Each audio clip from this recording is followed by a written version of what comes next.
Magandang araw sa inyong lahat mga palangga. Welcome back to my channel, The MG's Vlog. Thank you so much mga team abroad, team Pilipinas, team seniors, team bahay. Magandang araw sa inyong lahat. So, ang ating pag-usapan ngayon, si Mingay, si Maine Mendoza. So, ito mga palangga, mag-comments lang po kayo kasi hindi ko rin talaga sure kasi hindi na nga rin naman ako nanonood ng Itbulaga araw-araw. So, sumisilip lang ako pag may oras. Ito napanood ko, may nagpo-post na kumakanta si Mingay, tapos live.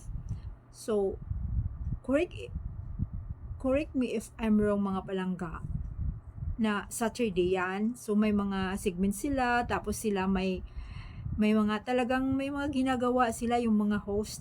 Kung maalaala nyo noon na si Alvin at saka si Maine sumasayaw, kumakanta. Di ba mga palangga? Para sa mga fans. Yun talaga ang inaabangan natin every Saturday. So yun, parang binalik ata rin nila mga palangga ngayon live. Kumakanta na sila ng live. So ito si Alan Kay ang kasama niya. So, sabi ni Alan Kay, ano na naman yung Imagine You and Me? So sabi ni Mingay, siyempre, yung mga pa keringking ni Alan Kay, may binabasa na sila. So, ano na naman yung Imagine You and Me, sabi ni Alan Kay. Sabi naman ni Mingay, ay, movie namin yan ni Alden. Ay, syempre naman, no, yung mga iba, bakit ngayon palagi nang binabanggit, pwede na, wala nang bawal-bawal pagbanggitin ang Alden. Noon, hindi mo talaga maririnig. Di ba mga palangga? Yung katotohanan lang. Yung totoo talaga, hindi mo na talaga maririnig yung pangalang Alden na babanggitin nila. Lalong-lalo na si Mingay. So si Mingay, AC na ngayon. Talagang free na siya. Banggit na niya na, movie namin yan ni Alden. Imagine You and Me, sabi niya. So nabanggit niya, siya ang writer. Di ba? Siya ang sumulat sa kantang 'yon. Tapos sabi niya, ang nag-arrange daw ay si Bossing. Di ba? Nagbigay ng music si Bossing. Tapos yung nag-arrange naman, musical arrangement by Jamie Antiporda. So sabi ni Alan Kay, ang galing mo singer ka rin pala at napakagaling na writer. Di ba? Sabi ni Alan Kay. So talaga namang binalik-balikan yung mga nakaraan. So ang dami na naman doon nagko-comments ng mga Aldab Nation. Bakit? Ano na naman kaya daw? Bakit na naman binalik-balikan yung mga nakaraan? Ano na naman kaya ang gusto nilang mangyari? Alam nyo, ganun talaga, madrama talaga, lalong-lalo na yung mababa na yung mga ratings. Siyempre, mayroon talaga yung mga pampaakit, di ba mga palangga, para panoorin lang yung kanilang palabas. So, ayan na nga, kinanta na nga ni Maine Mendoza yung Imagine You and Me. Sabi niya, 10 years na daw nakaraan, ngayon lang niya ulit kinanta ng live yung Imagine You and Me. Diba ang tagal noon? Sabi nga niya.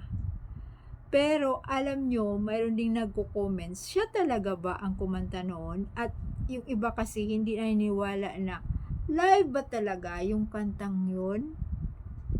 At memorize pa kaya niya? Sabi din ng iba. Siyempre memorize yun ni Maine kasi siya nga ang sumulat. At siyempre alam niya yung lyrics kasi siya nga rin naman ang sumulat. Yun na nga mga palangga, dami ding nagko-comments doon sa post na yun na excited na ako, babalik na yung Aldab. Tapos may segment na naman sila. Yung kagaya din noon. Segments na kaliserye. Parang Para sa akin, hindi na magawa nila yun. Kasi, dami talaga mga basher yan na, o bakit naman pinagtambal naman, hindi naman sila nagkakatuluyan, mga sinungaling silang dalawa, ah, pinaasa lang yung mga nanonood. Diba? Ang daming bashers yan. Tapos, syempre tayo nandoon din. Hindi tayo mawawala. Nandoon yung mga true-blooded Aldab Nation. Talagang mangunguna doon. Siyempre, pagtatanggol natin silang dalawa. Asawa ko no, ni Mingay. Mayroon na ngang nagko-comments doon. Bakit pa babalik si Alden or ang Aldab sa Itbulaga? May asawa na yung isa Kinasal na yun kay Kong. Hindi talaga yan mawawala sa usapan yan si Kong.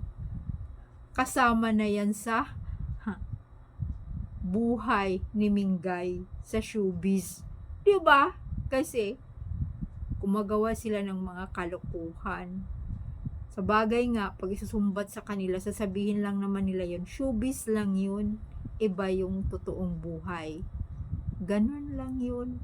Kaya sila, parang masaya sila na pagdidiinan yung ibang mga fans na mayroon talagang relasyon si Kong at saka si Min at sila ang kinasal. Mas simpre, no? Siguro silang dalawa masaya pa doon. Kasi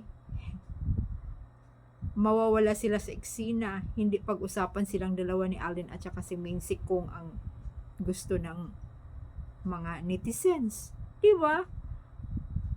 Gusto nila yung sa kanila ay wala sa hindi halongkatin yung buhay nila. Intindihan din natin. May ganun talaga sa showbiz pa drama. Na lang tayo sa tunay na buhay na sila talaga ang totoong kinasal. Di ba mga palangga? Sila naman talaga ang totoong kinasal. Naku, mga abubot na lang yan para pampagulo, di ba, sa kanilang dalawa. So, ayan na nga. Sino ang gusto? Kayong mga nanonood dyan, syempre sa aking vlog, thank you so much. So, kampante ako sa kanilang dalawa talaga. Talagang sila talaga ang nagkakatuluyan. Wala talagang kung sa buhay ni Maine Mendoza. Darating ang panahon at talagang aaminin niya ng dalawa. Diba? Aantayin natin yan. Yan.